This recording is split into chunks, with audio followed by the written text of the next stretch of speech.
Les frères Villato, neveux de Picasso, ont expérimenté la gravure pour la première fois avec lui en 1939 à l'atelier La Courrière Frélo. La guerre d'Espagne et la guerre mondiale ont entravé leur parcours en gravure, mais ils ont persévéré pour offrir à Barcelone l'un des rares événements artistiques d'ampleur durant cette période, à travers des expositions de gravure. De retour en France, leur parcours artistique, qui était commun, se sépare pour prolonger le trait avec chacun sa manière, son identité.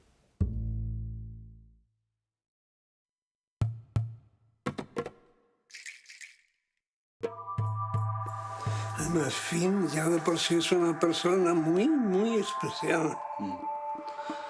Muy especial en todos los aspectos, en el sentido del humor, en las bromas que hacía. Sus travesuras también eran muy curiosas. Por ejemplo, eso que hemos visto hacer en la calle, eso de soplar y echar fuego. Eso lo hacía como... Y a veces bien, y otras no tanto. C'est quelqu'un qui était capable de travailler pendant une semaine pour faire un truc pour un monde, faire un déguisement. Moi, il m'a fait des déguisements d'ours, avec les yeux qui s'allumaient, qui appuyaient sur le cœur, il y avait des yeux qui s'allumaient à l'intérieur. Je sais pas, quand il y avait Pâques, il organisait dans le jardin tout un truc avec les cloches de Pâques qui descendaient du toit et qui s'ouvraient, et ça marchait jamais, ça se cassait toujours un peu la gueule, mais c'était toujours poétique et merveilleux. Oui, c'était des espèces de magiciens, c'était des braconniers des étoiles.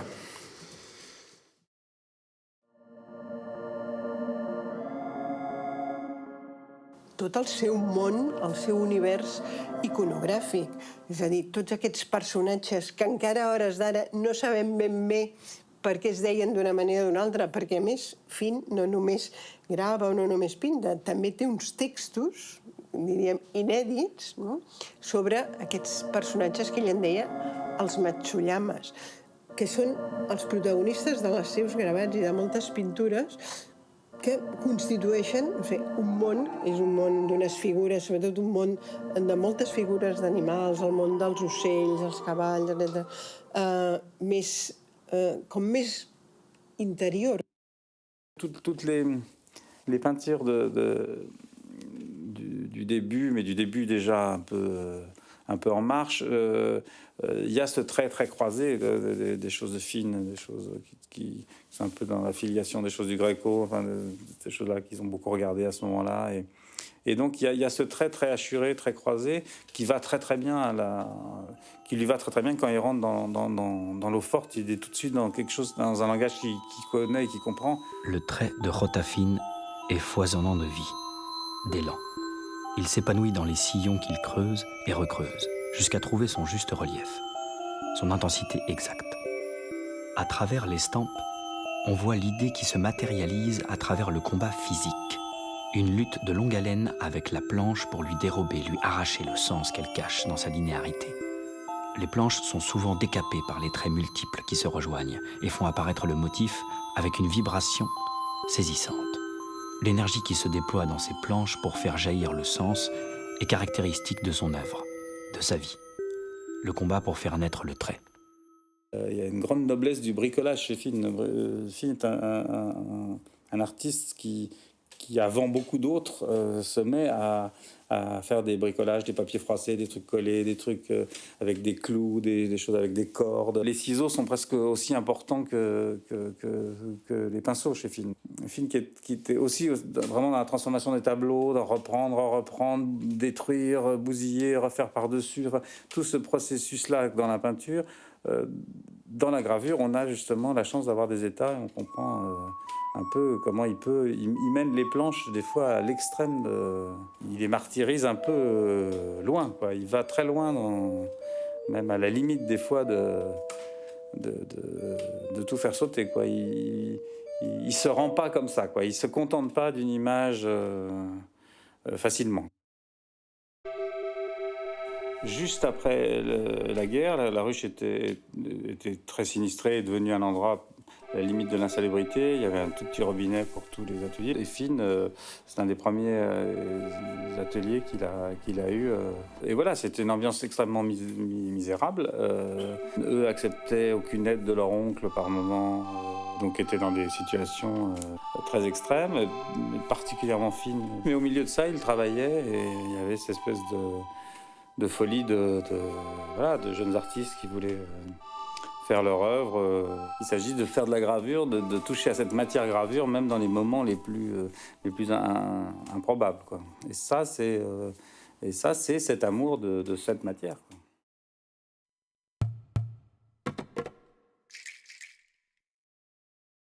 La gravure, pour lui, c'était quelque chose... il avait une relation directe avec la planche de la gravure. Et c'était une sorte de corps à corps. Il travaillait, puis il allait tirer une épreuve, il continuait, ça pouvait aller loin. Parfois, il a fait beaucoup d'états différents avant d'être content avec sa planche. Et il y a une gravure que je crois qu'il y a 30 états ou quelque chose comme ça. Et parfois, un seul état. Ça dépendait. Voilà. De retour à Paris, Villato poursuit son travail en gravure, avec l'obsession du trait, net, précis, juste. Il se perfectionne dans les différentes techniques pour trouver celle qui lui offre le plus de précision pour retranscrire sa vision. Il a quelque chose dans le trait, dans sa façon de faire du trait, qui est particulière chez Villato. Et d'ailleurs, c'est curieux parce qu'il va choisir une technique. À une même époque, il va faire du burin, de la pointe sèche ou de la monnaie noire.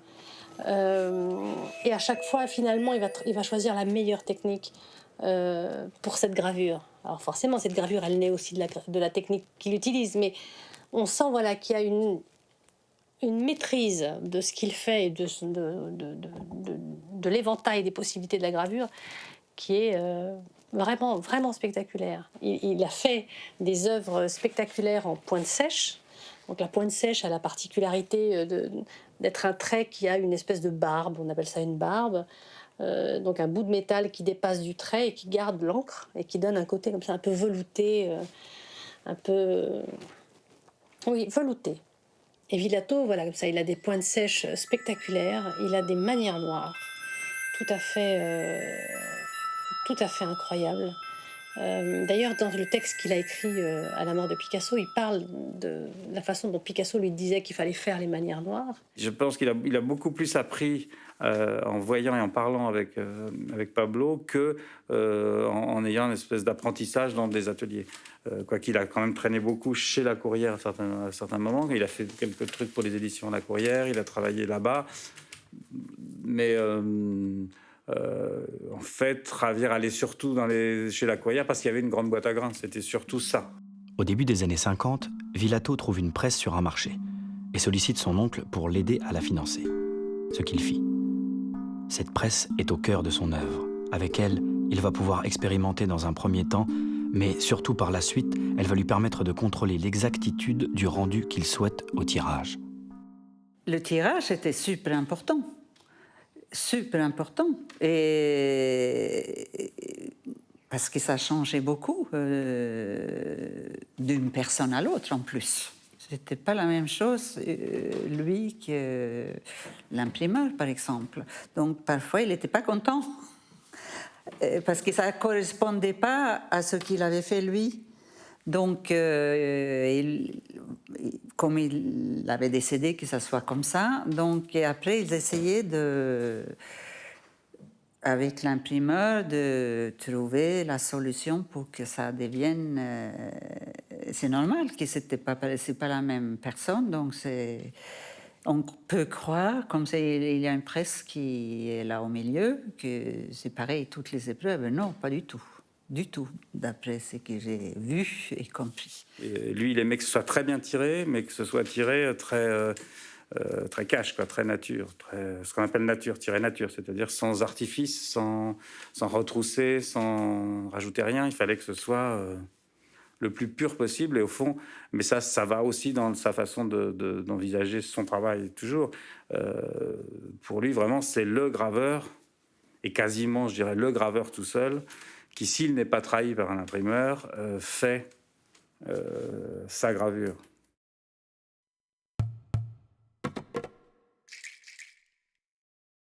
J'ai toujours été en contact avec eux.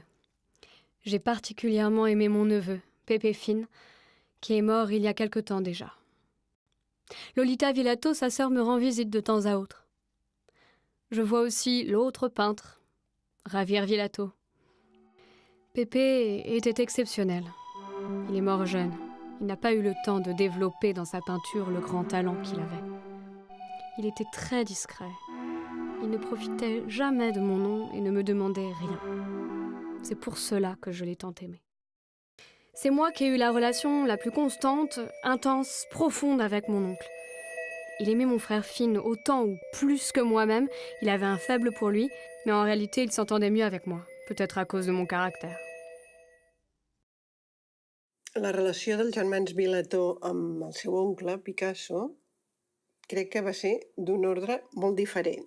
D'un ordre molt diferent que respon al caràcter de cada un dels dos germans. Fine, com ja comentàvem, ja comença per dir-se Fine i no dir-se Vilato ni Ruiz Picasso, vull dir, per allunyar-se i ser ell una persona molt independent, com dèiem, la qual cosa no significa que no tingués una relació cordial i de família, no?, amb el seu oncle. Françoise me disait, quand j'étais avec Pablo, la personne la plus proche de Pablo, c'était Javier. Pablo était très obsédé par le trait, savoir faire un trait. Il y a un truc de Geneviève Laporte où il dit en ce moment je suis en train d'apprendre à mon neveu à faire des traits. Il y a toute cette histoire du geste, de l'intention du geste, qui était très important et qui chez Javier est vraiment très fondamental. Il y a une assiette et tous les artistes qui sont là, ils ont tous fait plusieurs traits et Javier arrive à ce moment-là et Pablo lui dit tiens, toi qui dis toujours que tu connais tout, que tu sais reconnaître tout de moi et tout, c'est quoi les traits que j'ai fait dans cette assiette? Et Javier fait celui-là et celui-là. Voilà, c'est une façon de communiquer, de se connaître très bien, de savoir exactement comment les gens fonctionnent, quoi. Une phrase qui revenait souvent dans nos conversations à travers les années était « Le portrait de l'être aimé est toujours un chef-d'œuvre ». Je crois que pour Picasso, dire amour était dire connaître, posséder, qu'on ne peut pas peindre quelque chose si on ne l'aime pas ou si on ne le déteste pas. Il détestait l'indifférence et le manque de réaction. Il ne faisait jamais le professeur ou l'intellectuel. Il avait une très grande pudeur, même s'il se servait parfois de mots crus. Mais il adorait la démystification, et aussi la mystification. Ce qu'il aimait, c'était évoquer, sortir de soi, par n'importe quel moyen, voilà.